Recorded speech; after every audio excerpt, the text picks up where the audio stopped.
नमस्ते प्रिय दर्शकों, स्वागत है एक नई वीडियो में जिसमें हम बात करेंगे ऋग्वैदिक काल की। ऋग्वेद काल भारतीय इतिहास में एक महत्वपूर्ण युग माना जाता है। यह समय इतिहास के पन्नों में थोड़ा धुंधला है, लेकिन इसकी गूंज आज तक सुनाई देती है। लगभग 1500 ईसा पूर्व से 1000 ईसा पूर्व तक चलने वाले इस काल में वैदिक सभ्यता का जन्म हुआ। ऋग्वेद, जिसका अर्थ है छंदों का ज्ञान, केवल एक धार्मिक ग्रंथ नहीं है बल्कि अतीत की एक खिड़की है। यह हिम्सों, प्रार्थनाओं, मिथकों और रिचुअल्सों का खजाना है जो प्रारंभिक वैदिक लोगों के विश्व दृष्टि को दर्शाता है। ऋग्वेद काल का महत्व केवल इसकी प्राचीनता में ही नहीं बल्कि इसकी स्थायी विरासत में भी है। इस काल में जो विचार और परंपराएं उभरी, उन्होंने भारतीय सभ्यता पर एक अमिट छाप छोड़ी है। ऋग्वेद उस भौगोलिक परिदृश्य की एक विशद तस्वीर पेश करता है जहां प्रारंभिक वैदिक लोग रहते थे। सप्त सिंधु यानी 7 नदियों की भूमि के रूप में जाना जाने वाला यह क्षेत्र आज के उत्तर पश्चिमी भारत और पाकिस्तान के कुछ हिस्सों को समेटे हुए था। 7 नदियां सिंधु, सरस्वती, शतद्रु, सतलुज, विपासा, ब्यास, परुष्णी, रावी, अस्किनी, चिनाब और वितस्ता, झेलम इस भूमि से होकर बहती थीं। इनका पानी लोगों और उनके पशुओं का पोषण करता था। सिंधु के साथ साथ अक्सर उल्लिखित सरस्वती नदी का वैदिक लोगों के लिए विशेष महत्व था। एक शक्तिशाली नदी के रूप में वर्णित, ऐसा माना जाता है कि यह थार रेगिस्तान में सूखने से पहले आज के राजस्थान और हरियाणा से होकर बहती थी। ऋग्वेद सरस्वती को एक देवी के रूप में मानता है। उसके जीवनदायी जल और ज्ञान और बुद्धि के साथ उसके संबंध की प्रशंसा करता है। सप्त सिंधु के आगे ऋग्वेद में अन्य क्षेत्रों का उल्लेख है जो वैदिक लोगों की भौगोलिक पहुंच और अंतःक्रियाओं को दर्शाता है।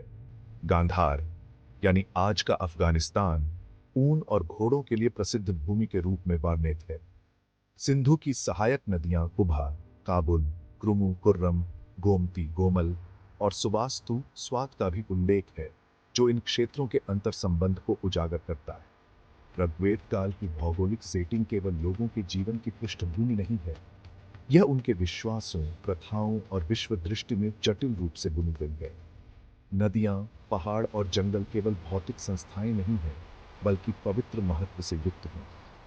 उन्हें देवी देवताओं का निवास स्थान माना जाता है और उनकी प्राकृतिक लय वैदिक लोगों के रिचुअल्सों और प्रथाओं को प्रभावित करती है। इसलिए ऋग्वैदिक काल के भौगोलिक संदर्भ को समझना प्रारंभिक वैदिक लोगों के विश्व दृष्टि और जीवन जीने के तरीके को समझने के लिए महत्वपूर्ण है। ऋग्वेद के भजन प्रारंभिक वैदिक लोगों के सामाजिक ढांचे और दैनिक जीवन के बारे में आकर्षक जानकारियां प्रदान करते हैं। वे एक पितृसत्तात्मक समाज में रहते थे जहां परिवार के मुखिया, पिता का महत्वपूर्ण अधिकार होता था। संयुक्त परिवार जहां कई पीढ़ियां एक साथ रहती थीं, आदर्श थे जो समुदाय की भावना और साझा जिम्मेदारी को बढ़ावा देते थे। वर्ण व्यवस्था, व्यवसाय पर आधारित एक सामाजिक पदानुक्रम इसी काल में उभरने लगा था। 4 वर्ण, ब्राह्मण, पुजारी और विद्वान, क्षत्रिय, योद्धा और शासक, वैश्य, व्यापारी और किसान, और शूद्र, मजदूर और सेवा प्रदाता। प्रत्येक की समाज के भीतर विशिष्ट भूमिकाएं और जिम्मेदारियां थीं। हालांकि ऋग्वेद में वर्ण व्यवस्था का उल्लेख है, लेकिन ऐसा माना जाता है कि बाद के युगों की तुलना में इस अवधि के दौरान यह अधिक लचीला था। वैदिक समाज में जीवन कृषि और पशुपालन के इर्द गिर्द घूमता था। गायों को अत्यधिक महत्व दिया जाता था। उन्हें धन और समृद्धि का प्रतीक माना जाता था। ऋग्वेद में विभिन्न कृषि पद्धतियों का उल्लेख मिलता है, जिनमें जुताई, बुवाई और कटाई शामिल है, जो एक स्थायी कृषि जीवन शैली का संकेत देती है। पितृसत्तात्मक संरचना के बावजूद वैदिक समाज में महिलाओं को बाद के समय की तुलना में अपेक्षाकृत उच्च दर्जा प्राप्त था। वे पुरुषों के साथ धार्मिक समारोहों में भाग लेती थीं और कुछ तो प्रसिद्ध कवयित्री और विदुषी भी थीं। ऋग्वेद में कई महिला ऋषियों का उल्लेख है जिन्होंने हिम्सों की रचना की और समुदाय के आध्यात्मिक और बौद्धिक जीवन में योगदान दिया। ऋग्वेद काल का धार्मिक परिदृश्य देवी देवताओं के एक समूह द्वारा प्रभुत्व था, जिनमें से प्रत्येक प्रकृति की विभिन्न शक्तियों और जीवन के पहलुओं का प्रतिनिधित्व करता था। उनके विश्वासों का केंद्र रथ की अवधारणा थी। जो ब्रह्मांड को नियंत्रित करने वाला कॉस्मोसीय नियम था।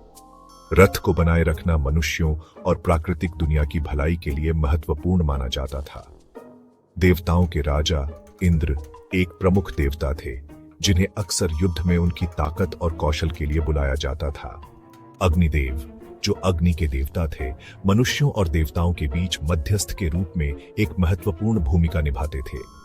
सूर्यदेव, सूर्य के देवता को प्रकाश और जीवन के स्रोत के रूप में पूजा जाता था। कॉस्मोसीय व्यवस्था और न्याय के देवता वरुण रथ को बनाए रखने के लिए जिम्मेदार थे। यज्ञ, विस्तृत अग्नि अनुष्ठान वैदिक धार्मिक प्रथा की आधारशिला थे। ब्राह्मणसों के रूप में जाने वाले पुजारियों द्वारा किए जाने वाले इन रिचुअल्सों में पवित्र अग्नि में घी, दूध और अनाज जैसी आहुतियां अर्पित करना शामिल था, जबकि भजन गाए जाते थे। इन प्रसाद और प्रार्थनाओं के माध्यम से वैदिक लोग समृद्धि, स्वास्थ्य और वौरों में विजय के लिए देवताओं का आशीर्वाद चाहते थे। एकेश्वरवाद की अवधारणा, एक ईश्वर में विश्वास, बाद के ऋग्वैदिक काल के दौरान उभरने लगी।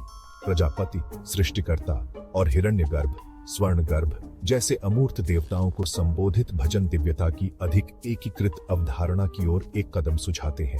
ऋग्वेद काल की धार्मिक मान्यताओं और प्रथाओं ने बाद की हिंदू परंपराओं की नींव रखी। इस युग के दौरान पूजे जाने वाले देवी देवताओं का आज भी सम्मान किया जाता है और यज्ञ, हालांकि कम आम है, फिर भी हिंदू धार्मिक रिचुअल्सों में अपना स्थान रखता है।